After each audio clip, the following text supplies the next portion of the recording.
Hey guys, welcome back to another video with Tony's phone collection. Today we're doing another unboxing of a phone I picked up on eBay.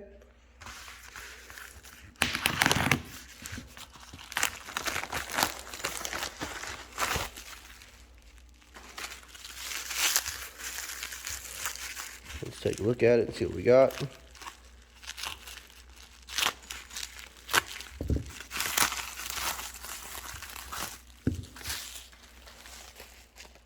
That's the seller. I'm not going to put his info in the video because I've not asked him. It's a Samsung SGH-D407. It's on singular. It does have a bloated battery, as you can tell, so I already tell you it's probably not going to turn on. Has a Samsung lanyard strap on it. Has no power, as you can tell, but this is in a lot better shape than the V60 we just looked at, so I see we'll have to figure out what we can do with this, see if we can get it to work.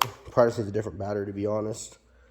Takes the proprietary Samsung charger down at the bottom. So yeah,